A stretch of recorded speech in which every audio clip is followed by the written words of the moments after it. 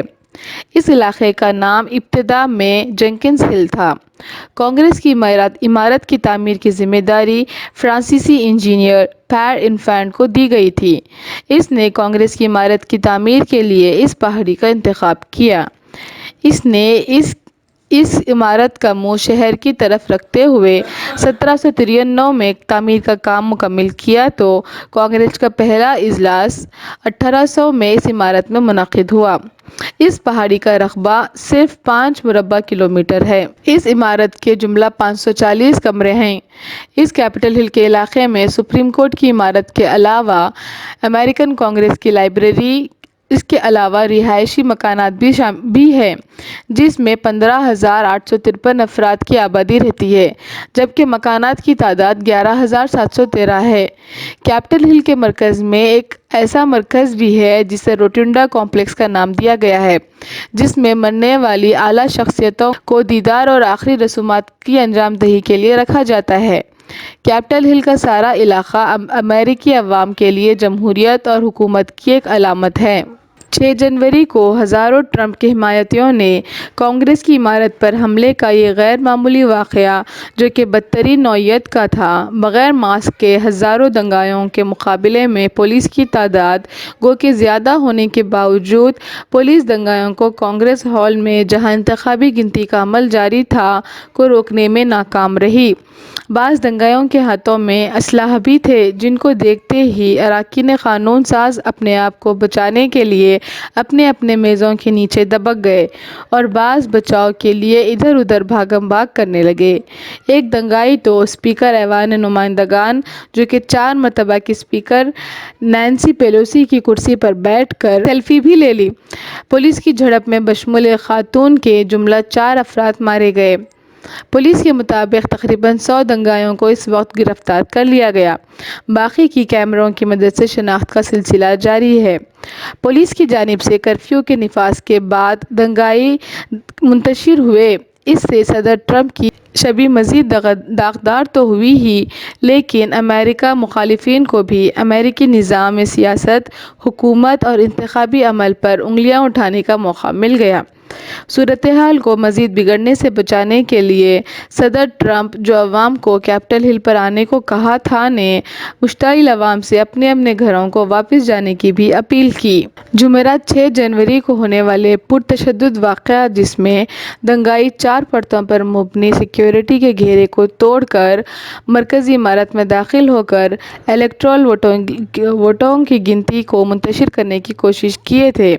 اس سے پہلے بھی 3 مرتبہ کانگریس کے جاری اجلاسوں کو متاثر کرنے کی کوششیں کرنے کی تاریخ ملتی ہے۔ پہلا واقعہ 15 فروری 1798 کو ہوا تھا، جبکہ کانگریس کا اجلاس فیلاڈیلفیا میں جاری تھا۔ کینیکٹک کے نمائندہ راجر گریس ولڈ نے ورمونٹ کے نمائندے پر حملہ کر دیا تھا، اس الزام میں کہ آخر الذکر نے اول الذکر پر 30 جنوری 1798 کو اس پر تمباکو کھا کر تھوکا تھا۔ گریس ولڈ نے لیون کو اپنی چھڑی کے ذریعے ایوان کے دوران پٹائی کر دی تھی، چونکہ ایوان نے شکایت کے باوجود لیون کے خلاف کچھ بھی اقدام کرنے میں ناکام ہوا تھا۔ دوسرا واقعہ 22 مئی 1856 کو وقوع پذیر ہوا تھا، جبکہ ساؤتھ کیرولینا کا سینٹ کا نمائندہ اپنی ریاست کے ایک اور نمائندے کے ساتھ مل کر میساچیوسیٹس کے نمائندے کی سینٹ کے ہال میں چھڑی سے زبردست پٹائی کی تھی، چونکہ میساچیوسیٹس کے نمائندے نے غلامی کے حامیوں کی سینٹ میں زبردست الفاظ میں مخالفت کی تھی۔ غلامی کے حامی کی پٹائی سے زخمی مخالف غلامی رکن اتنا شدید زخمی ہوا تھا کہ اسے سدھار کے لیے 3 سال کا عرصہ لگا تھا۔ تیسرا واقعہ 6 فروری 1858 میں ایوان نمائندگان میں وقوع پذیر ہوا تھا۔ اس تنازع میں جملہ 30 اراکین شامل تھے نے مل کر ایوان میں ہنگامہ برپا کیا تھا، جس پر اسپیکر نے ہنگامے کی ابتدا کرنے والے اراکین کو مارشل کے ذریعے نکلوا دیا تھا۔ مقننہ کے اجلاسوں میں حکمران جماعتی گروہ اور حزب اختلاف کے درمیان کسی نکتے پر ایک دوسرے کے مخالف خیالات عموماً پیش کیے جانے اور مخالف اراکین میں نوک جھونک بھی ایک فطری عمل ہے، تاہم مذکورہ تینوں واقعات میں تشدد کی آمیزش کو کسی طور پر بجا قرار نہیں دیا جا سکتا۔ 6 جنوری کے واقعے کو کیا عوامی بغاوت کا نام دیا جا سکتا ہے؟ اسے میں عوامی بغاوت نہیں سمجھتی، چونکہ اس بغاوت کے پیچھے صدر عاملہ کا ہاتھ تھا۔ جب ٹرمپ کے انتخابی نتیجے کو الٹنے کی تمام تدابیر بشمول تمام ریاستوں اور وفاقی عدالتوں میں ڈالے گئے 50 سے زائد مقدمات میں انہیں ناکامی کا منہ دیکھنا پڑا تو انہوں نے 6 جنوری کی کانگریس کی کارروائی میں رخنہ ڈالتے ہوئے نتیجے کو اپنی طرف کر لینے کی کوشش کا سہارا لیا ہوگا۔ موقع پر موجود پولیس نے کمال ہوشیاری سے نفاذ کرفیو سے صورتحال کو مزید بدتر ہونے سے بچا لیا۔ اس میں شک نہیں کہ پولیس انتہائی غیر جانبداری اور پیشہ ورانہ مہارت سے صورتحال کو سنبھال لیا، تاہم امریکہ جیسی عظیم طاقت کی انٹیلی جنس کو اس کی بھنک کیوں اور کیسے نہیں لگی؟ اس کے جواب کا ساری دنیا کو انتظار رہے گا، چونکہ ٹرمپ انتخاب کے دن ہی انتخابی عملے پر 43 لاکھ بوگس ووٹرز کو ووٹ ڈالنے کی اجازت دینے کا الزام لگایا تھا۔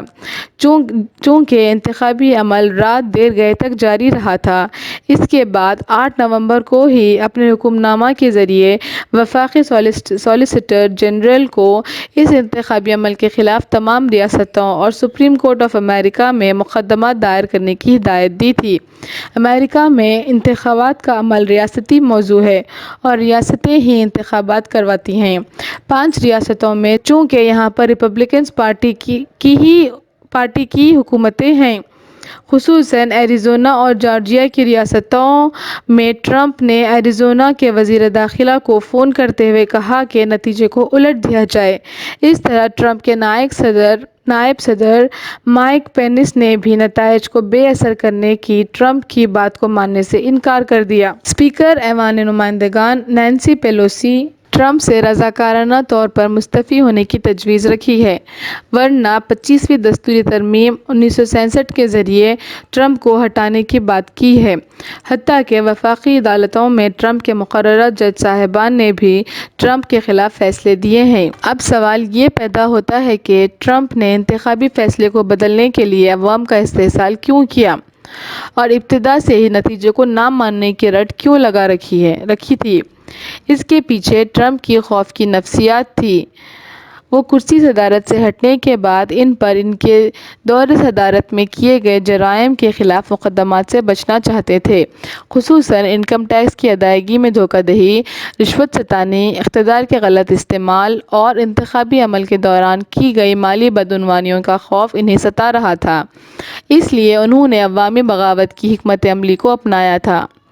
اب وہ اپنے عمل سے بہت بڑے جرم کے مرتکب ہوئے ہیں۔ 21 جنوری کو ان کی گرفتاری کے بعد ان پر قوم سے غداری کا مقدمہ چلایا جا سکتا ہے۔ انہیں 2024 کے انتخابات میں حصہ لینے کے لیے نااہل بھی قرار دیا جا سکتا ہے۔ ٹرمپ کو 6 جنوری کا انتظار تھا۔ وہ اپنی تقریروں اور سوشل میڈیا کے ذریعے جو بائیڈن کے انتخاب کو چیلنج کرنے کے لیے لوگوں سے واشنگٹن آ کر جو بائیڈن کے انتخاب کو کانگریس میں چیلنج کرنے کے لیے اکسا رہے تھے۔ عجیب بات یہ ہے کہ کانگریس پر ہلہ بولنے والوں میں تمام کے تمام سفید فام افراد ہی تھے۔ اس واقعے سے ایک دن قبل بروز چہارشنبہ کو اپنے حامیوں کی ایک ریلی جو وائٹ ہاؤس کے قریب ہی منعقد ہوئی تھی میں کہا تھا کہ کمزوروں کا ساتھ عوام کو نہیں دینا چاہیے۔